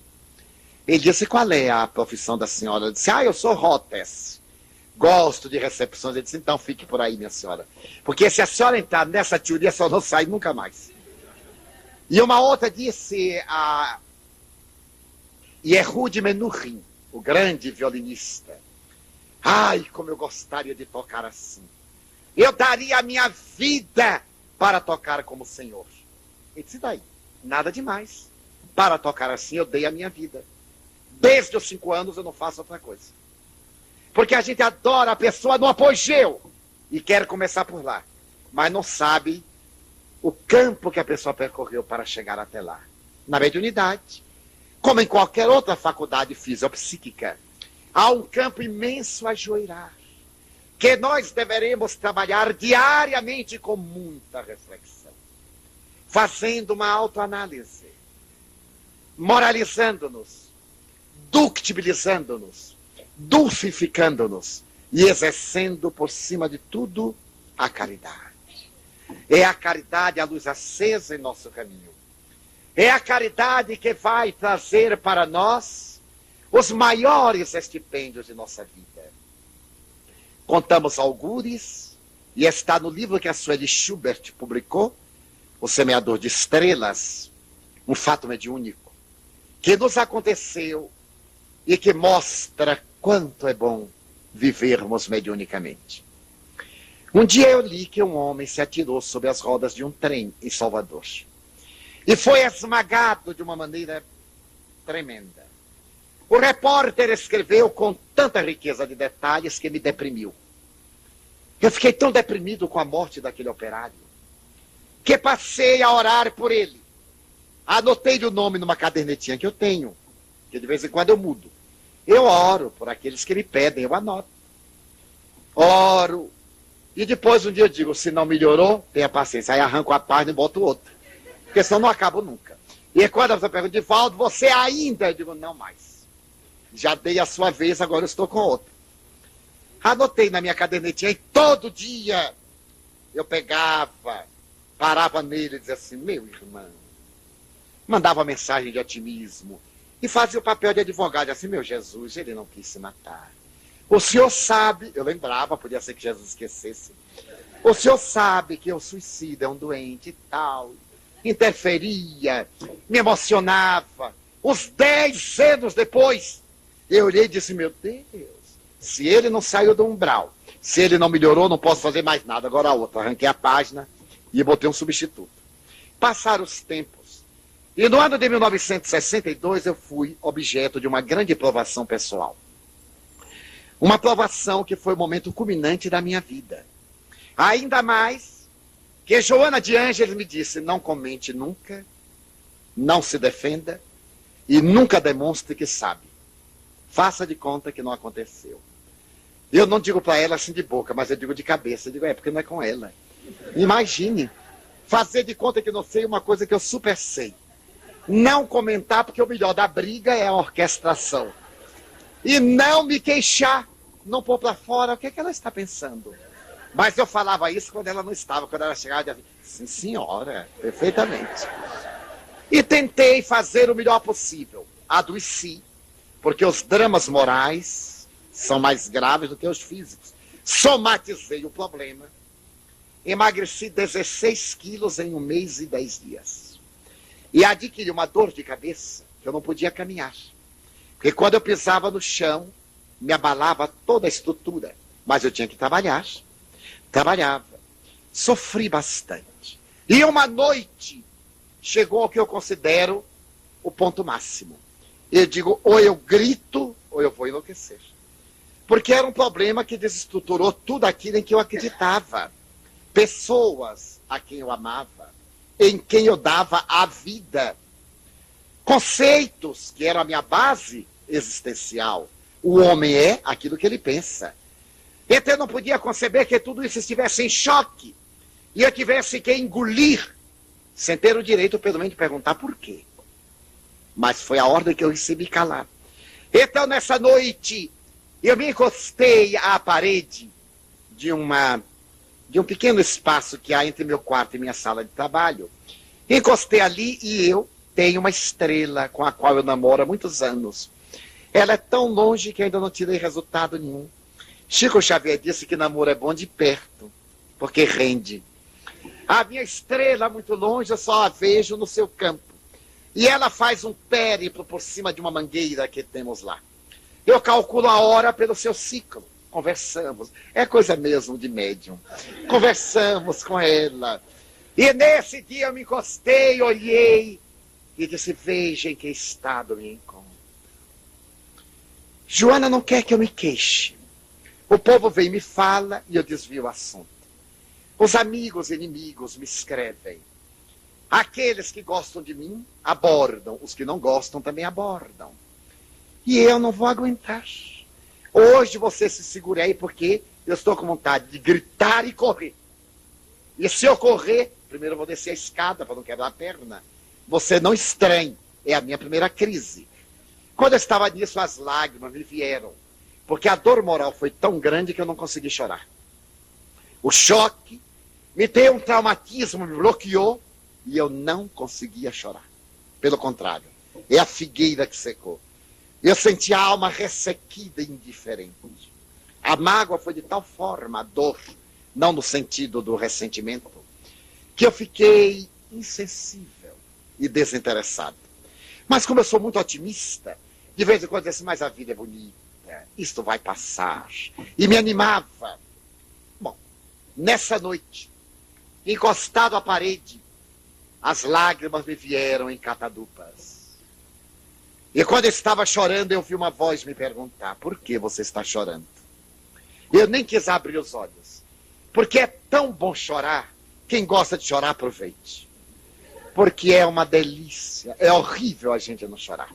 Primeiro que lubrifica o canal lacrimal, dá brilho aos olhos, né, da vida. E então, eu digo, não, eu não vou nem abrir meus olhos. E hoje eu não estou para conversar com o Espírito. Hoje eu quero ser infeliz. Eu queria ser infeliz porque eu queria encontrar uma pessoa que me dissesse assim: coitado, é tão bom a gente ser infeliz. Alguém que tivesse pena de mim, ou que me dissesse: Divaldo, eu lhe quero muito bem, não se importe não. Pois, meus irmãos, eu não achei. Não sei se é porque ninguém notava, porque eu tenho a cara muito gorda, e achava uma cara tão feliz que dizia assim: ele está ótimo. E me dizia: mas você está ótimo. E eu dizia: Deus é que sabe, sorria, não ia queixar-me. Muito bem, o Espírito perguntou: mas por que você chora? Eu disse: meu irmão, eu também tenho o direito de ser infeliz. Ele disse: não tem. Eu disse: mas por que não tenho? Não tem. Eu aí abri os olhos para ver quem era. Na hora da minha infinita desgraça, não me deixava ser infeliz. Eu olhei, era um homem muito triste. Aí eu já fiquei com pena dele, me esqueci de mim. E eu digo: esse está pior do que eu. Aí eu disse assim: mas o que é que o irmão tem? Ele disse: Divaldo, eu sou fulano de tal, o meu suicida. Eu disse: que bom. Como você está? Ele disse: agora eu estou muito mal. Porque você está sofrendo, eu não posso admitir. Eu disse: mas eu também sou gente, eu tenho direito a sofrer. Ele disse: não tem. Se você sofrer, o que será de nós, aqueles a quem você consola? Se você chorar, o que será de mim, que estou aprendendo a sorrir com a sua alegria? Se você se entrega à tristeza, como é que eu vou acreditar na vida? Eu que me matei e aprendi a crer com você que vale a pena viver. Você não tem o direito de ser infeliz, porque senão seus exemplos estão negando tudo quanto você ensina. Eu disse: me desculpe, meu irmão. É que hoje eu estou muito deprimido. Eu gostaria de encontrar alguém que me dissesse assim: eu amo você. Ele disse: mas eu amo você. Eu digo: não, eu não quero espírito, não, eu quero é gente. Porque espírito já está tudo morto. Já ama. Eu queria assim alguém da terra que chegasse assim: baiana, aguenta lá. Eu te amo muito, eu acredito em ti. O espírito disse assim: não. Mas aquele que lhe diga no plano físico poderá lhe dizer por gentileza, porque não lhe conhece. Mas eu conheço você. Eu vejo nos seus momentos solitários. Eu estou ao seu lado quando você está sem ninguém. A gente conhece a pessoa depois que convive com ela e que come no prato 1 quilo de sal. Até comer 1 quilo de sal, o casamento desmancha. Se mantiver o casamento é porque os dois são bons mesmos. Então eu posso dizer: eu amo você. E não fique mais triste. Eu me senti tão animado. Eu digo: pelo menos que não tem cão, caça com gato. Já que eu não acho gente, vai, espírito serve. Na emergência serve. Ele me disse: Divaldo, quando eu estava na minha absoluta loucura, e começou a me contar: você não faz ideia do que é um suicídio. Do meu suicídio. Foi uma eternidade, eu não sei quanto tempo já se passou. Eu só me lembro do farol do trem, aquele olho que me fitava. Chegando, eu quis correr, eu me arrependi. Mas não deu tempo, porque o baque me jogou no trilho. E aquele monstro de aço começou a me triturar todos os ossos, a me dilacerar todas as carnes. Eu urrava, eu gritava. E aquelas ferramentas, as engrenagens, o ruído, passando por mim, sem nunca terminar. Um momentinho parava. Quando eu ia respirar, lá vinha o olho do monstro. E novamente me jogava, me arrebentava. Numa noite, fazendo frio, eu vi os pedaços da carne caírem do lado, os pedaços do osso. Você sabe que o crânio, quando arrebenta, estoura? Eu disse: não sei. Estoura.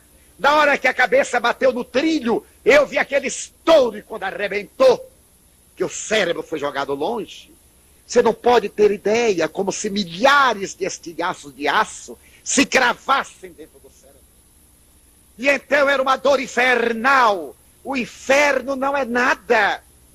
Não parava nunca. Um dia, que me parece 1000 anos, eu vi alguém chamar meu nome. Eu estremeci. Outro dia, depois de 1000 anos, alguém disse assim, misericórdia para ele. Eu estremeci.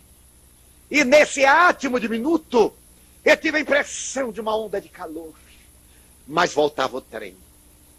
E à medida que as eternidades se sucederam, eu passei a ouvir esta voz, um pouquinho mais, a ter uma sensação de que ia dormir e acordava com um monstro.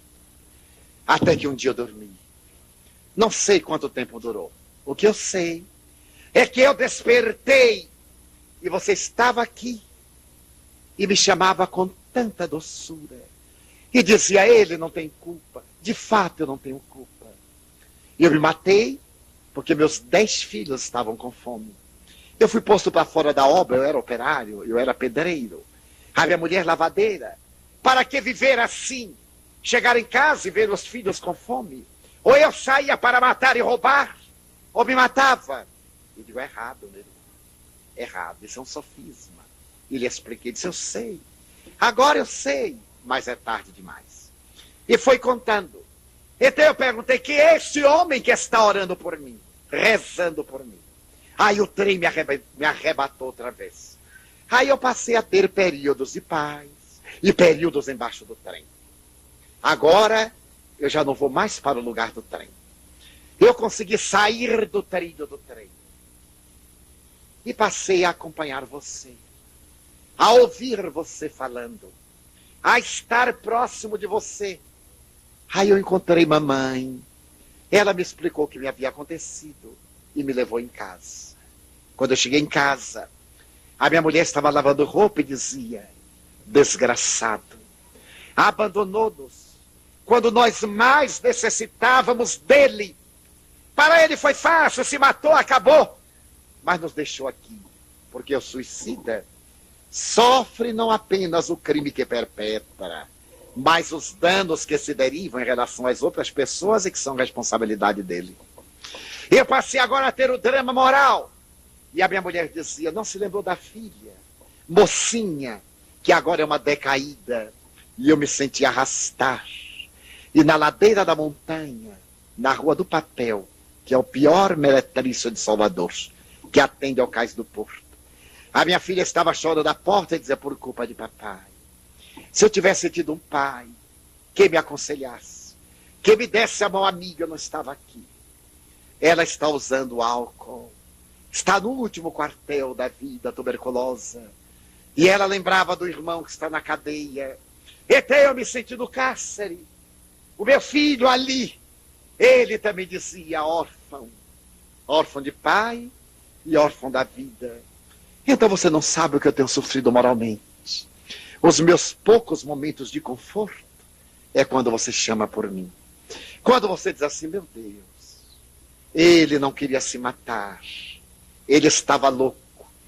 Então eu sinto que alguém tem compaixão de mim. Você agora vai deixar de chamar por mim? Eu posso lhe dar o direito de ser mais infeliz do que eu? Se você continuar chorando, eu vou me entregar ao desespero. Não só eu. Olhe para trás. Eu olhei. E como se não tivesse a parede, a minha sala estava com um grande número de espíritos, todos chorando. E disse, veja, somos os esquecidos. Somos os infelizes. Como você diz, somos os filhos do Calvário. Você vai deixar de carregar a sua cruz? Nós ainda não podemos seguir Jesus de volta. Nós temos que seguir alguém a quem vejamos. E como você está sob a cruz e não reclama, nós então dizemos, não vamos reclamar. Aí eu disse, não, meu irmão, eu sou tão feliz. Não repare não, é que eu estou com muita dor de cabeça. É que você sabe, É que a gente tem as suas fraquezas, né? Eu gostaria de saber se a minha vida é útil. Porque às vezes fica em dúvida. Ele disse, não se preocupe. Se ninguém nunca lhe disser nada, vai valer pelas suas intenções. Neste momento entrou Joana de Ângeles e me perguntou, por que as lágrimas? Aí eu me aproveitei e disse, por que as lágrimas? Quando mataram o corpo da senhora na porta do convento, a senhora não chorou não? Ela disse, não tive tempo, meu filho. Eu estava pensando nas minhas freiras. Eu disse, que mulher danada é essa? Porque ter guia mulher e freira não é fácil. Eu disse, mas minha irmã, a senhora sofreu muito. Ah, sim, é outra coisa. Sofri, mas era a minha necessidade evolutiva. Eu disse, olha, minha irmã, vamos botar as cartas na mesa. Sabe o que é? A senhora já escreveu pelas minhas mãos mais de 10.000 mensagens. Para gregos e troianos, para quem crê e para quem não crê. Eu estou carregando esse fadário há 2 meses. A senhora não me disse uma palavra de consolo. Eu também sou gente, eu também sou filho de Deus, eu também sou necessitado. Ela disse, não sabia. Pois fique sabendo. Eu gostaria que a senhora me dissesse uma palavrinha. Não precisa uma mensagem, não. Nem quero uma mensagem. Eu só quero que a senhora diga assim, meu filho. Eu queria tanto um dengo. Meu filho, tenha bom ânimo. Ela disse, eu estranho o Senhor. Quando ela me chama de Senhor, a coisa não está boa.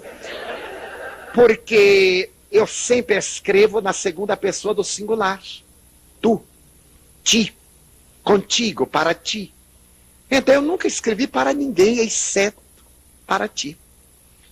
E ele diz, mas a senhora... Não, pode pegar o livro assim. Busca, faz, realiza. Se tu não realizas, a culpa é tua. Mas eu sempre escrevi para ti. Tu publicaste para atender aos outros o que quiseste, mas todas elas eram para ti. Eu disse, mas minha irmã, eu queria uma assim particular. Assim a senhora sabe. Ela disse, não estou a entender. Porque o evangelho é particular para cada coração. Eu digo, sabe de outra, minha irmã? Depois de 20 anos de convivência com a senhora, eu quero também que a senhora me faça um elogio. O que há? Ela disse, eu vou te contar uma história, Divaldo. Já entendi. Ela tinha entendido há muito tempo. Havia uma fonte perdida na floresta. Abandonada, coberta de seixos e de folhas.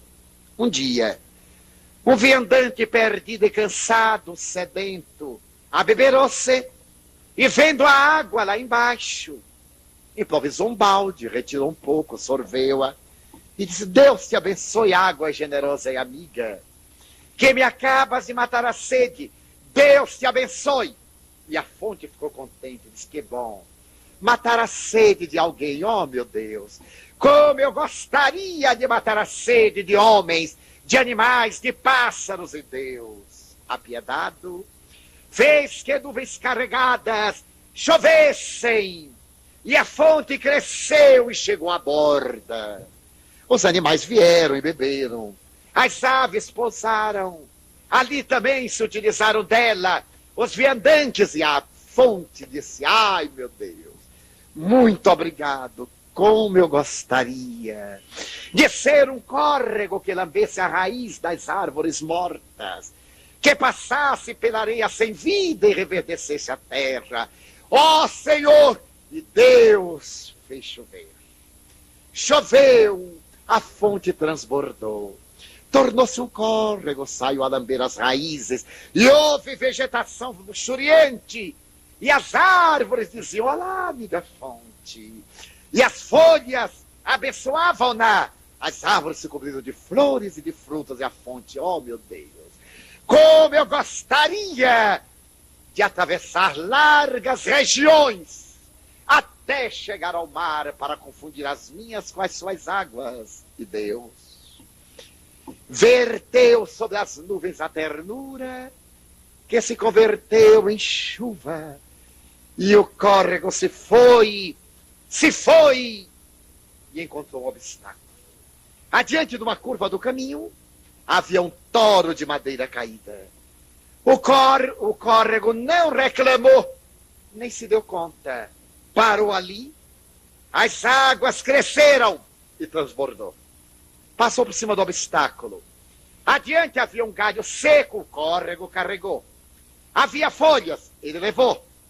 Havia areia e pedras, ele as rolou, fez que a areia ficasse no fundo como seu leito. Mas longe havia uma montanha que o bloqueava. Ele tranquilamente cresceu, contornou pelas laterais e se encontrou adiante de uma baixada e foi. Até que um dia chegou ao mar. E o mar, no delta, quando recebeu, disse olá, voltando para casa. Porque aquelas águas que chegavam eram as que o sol absorvera, transformara em nuvem, derramara, porque é o ciclo da vida. Entendeste, meu filho? Eu disse, mais ou menos. O que é que a senhora quer dizer? Tu eras a fonte perdida, inútil. Até que alguém, por misericórdia, se abeberou e sorveu um pouco da tua pobre esperança. Agradeceu-te e tu disseste que bom. É tão agradável, não sendo nada, poder ser útil. Como eu gostaria de ser útil. E o Pai, todo amor, brindou-te com os recursos de ser uma fonte. E chegaram mais almas sedentas e cansadas. E te entusiasmaste, como eu gostaria de ser um regato. E o Pai de misericórdia te atendeu. E tu pediste, como eu gostaria de ser um rio. E o Pai, todo amor, fez que nuvens carregadas te refundissem o ânimo e a água jorrasse torrencial. Agora, eis aí uma montanha na frente. Por que reclamas? A tua fatalidade é o oceano da divina misericórdia. Não digas nada. Contorna a montanha, o obstáculo, porque tu chegarás ao mar da divina bondade. E quando chegares lá, não te lembrarás da montanha, porque a tua fatalidade é o oceano. E nunca mais me peças para te dizer nada. Porque a função do regato é tornar-se rio. E a função do rio é chegar ao mar. E o rio que não tem a finalidade precípua, seca. Porque perdeu seu valor. Foi para mim a maior benção de toda a minha vida. Já se passaram 28 anos. Eu nunca mais esqueci. Então o investimento da mediunidade é a maior bênção de Deus. Mas como sempre há as pessoas que contestam, haverá aqueles que irão dizer, mas você vê e ouve os espíritos, e eu não. Não é vantagem nenhuma ver. Porque nem todos são belos, jovens, gárrulos e felizes.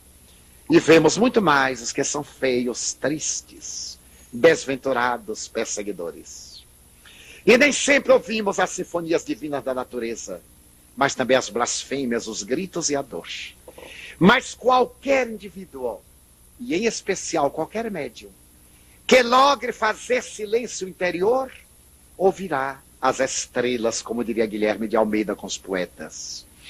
E as estrelas que estão nos céus, que são as vozes dos céus, abalando-se, caíram sobre a terra, como está, em outras palavras, no prefácio do Evangelho segundo o Espiritismo.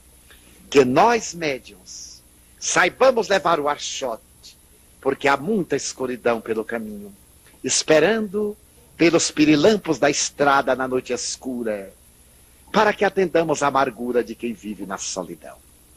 Teremos um intervalo de 15 minutos, após o que teremos as nossas perguntas.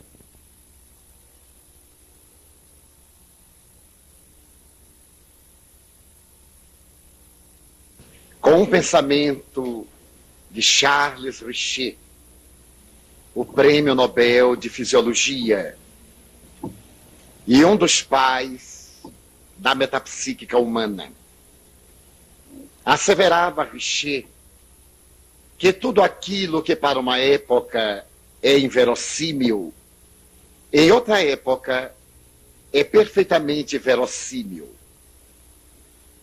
Ele se reportava certamente às grandes dificuldades de provar-se a imortalidade da alma e a realidade paranormal da criatura humana.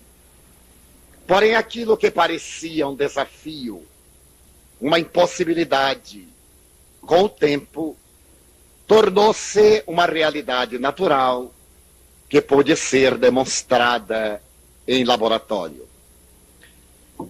Há alguns meses atrás, escrevendo um livro a que daria o título Médiuns e Mediunidades, o espírito Viana de Carvalho, por nosso intermédio, elaborou a mensagem de que nos utilizaremos para fazer a colocação inicial do nosso temário desse dia. Responsabilidade mediúnica, variando de nomenclatura. A Bíblia chama intermediários aos espíritos dos profetas, enquanto na Índia eles eram tidos como píteres, no Japão, kamis, na Pérsia, feroés. Os hebreus ainda os denominavam Elohims, os gregos, manes, e os romanos, penates. Foi Allan Kardec aquele que propôs a palavra médiuns, por mais consentânea com a função a que se dedicam. O professor Charles Richer, igualmente interessado no assunto, informa que médiuns são todos aqueles indivíduos que servem de intermediários entre os mundos dos vivos e o dos mortos. O psicólogo inglês Frederico Myers elucida que os médiuns são os intermediários entre as comunicações do mundo material com o espiritual. Já Gustavo de Ley classifica-os como pessoas cujos elementos constitutivos são capazes de, momentaneamente, ser descentralizados. Por consequência, os livros sagrados dos povos antigos encontram-se refertos de referências à mediunidade, aos médiuns, demonstrando a legitimidade do fenômeno e a frequência com que o mesmo ocorre. Entre outros, o notável rei Saul, com o grande juiz Samuel, no reencontro memorável, conforme a Bíblia relata, Samuel 1, 28, 3 a 20, demonstra o alto grau da sensibilidade da média do Endor, portadora de várias excelentes faculdades.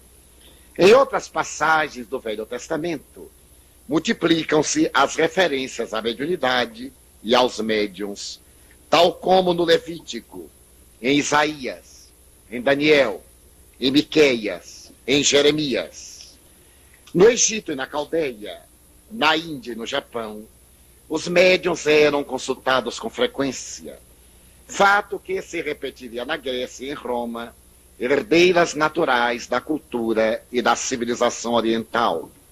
Homero refere-se na Odisseia que Circe, a extraordinária médium, serviu a Ulisses, que por seu intermédio dialogou com Tiresias e inúmeros espíritos outros. Na Tessália, Erato fez-se celebrizar pelas comunicações espirituais de que era objeto, inclusive revelando a Sexto Pompeu diversas questões que ele desejava conhecer. A visão psíquica de Apolônio de Tiana em Éfeso, sobre a morte por assassínio de Tito Flávio Domiciano em Roma, ocorrido naquele dia 16 de setembro de 96, conforme narra Filóstrato, demonstra a paranormalidade mediúnica do notável profeta. Orfeu se comunicava com Eurídice, desencarnada. Andrômaca dialogava com Heitor falecido. Periandro conversava com Melissa, sua defunta esposa. Plínio mantinha contactos espirituais com Homero, como Sócrates com o seu daimon. Na historiografia clássica da humanidade, desde Heródoto de Halicarnasso, passando por Xenofonte, Aristóteles, Plínio, Flávio Josefo, Apuleio, para citar apenas alguns, os médiuns e os fenômenos de que se fazia um instrumento estão presentes nas admiráveis narrativas. Posteriormente, o Papa Pio V enxergou psiquicamente a vitória dos seus exércitos em Corinto, na célebre Batalha de Lepanto, 7/10 de 1571, apesar de encontrar-se em Roma. Swedenborg acompanhou o incêndio de Estocolmo, não obstante estando em Gotemburgo. A biblioteca do padre Pierre-Jacques Seffer possuía no ano de 1786, quando foi vendida, cerca de 7.203 livros somente sobre o ocultismo, nos quais os médiuns têm papel preponderante. A mediunidade é uma faculdade inerente ao homem com objetivos elevados. O seu uso determina-lhe a destinação ao bem, com renúncia e desinteresse pessoal do médium, ou se transforma em motivo de preocupação, sofrimento e perturbação para ele mesmo e aqueles que o cercam. Entre todos os pesquisadores da peculiaridade mediúnica, destaca-se Allan Kardec, que a estudou em profundidade, arrancando-a da galeria mitológica, na qual esteve por largo período, assim como liberando-a das demonopatias e psicopatologias, à qual a má-fé religiosa e a científica apressada desejaram reduzi-la. Graças aos seus esforços, os médiuns devem exercê-la com devotamento e modéstia, objetivando a divulgação da verdade. Não se trata de um compromisso vulgar, para exibicionismo barato ou promoção pessoal. Porém, para, através do intercâmbio com os espíritos nobres, serem as criaturas arrancadas do lamaçal dos vícios, ao invés de se tornarem campo para as paixões vis. Mas se floresce nos círculos anônimos e obscuros, agigantando-se daí na direção da humanidade aflita. O conforto que proporciona é superior à capacidade de julgamento. A esperança que faculta é maior do que quaisquer palavras, porquanto, mediante os fatos incontestáveis, afirma a sobrevivência do ser à destruição pela morte, exornando a vida inteligente com sentido e finalidade. Posta a mediunidade a serviço das ideias enobrecidas, é alavanca para o progresso e apoio para todas as aspirações do bom, do belo, do eterno. O que é o vampirismo e o que se deve fazer para se libertar desta forma de obsessão? Capítulo 4 do livro Mensageiros da Luz, Vampirismo, por André Luiz. Então, já que a pessoa vai ler o capítulo Vampirismo, leia o livro todo, porque entenderá melhor.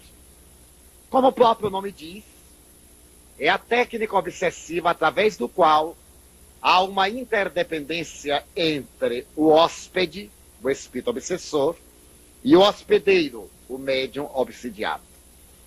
Através de cujo processo a entidade hospedeira nutre-se das energias, ou melhor, o hóspede se nutre das energias do seu hospedeiro.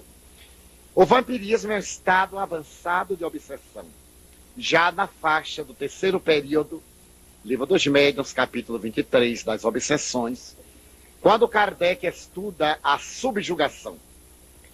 A entidade vampirizadora acopla-se normalmente na região do sistema nervoso central e outras vezes no bulbo raquidiano do médium, e absorve, por um processo de perfeita identificação psíquica, as energias da saúde física e mental do instrumento.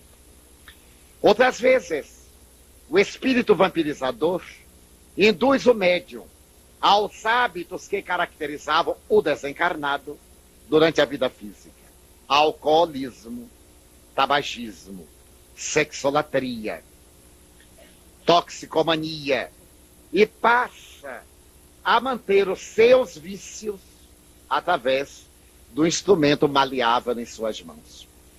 Eu já vi muitas vezes espíritos acompanhando pessoas alcoólatras e dei-me conta de que os espíritos ficavam alcoolizados até caírem.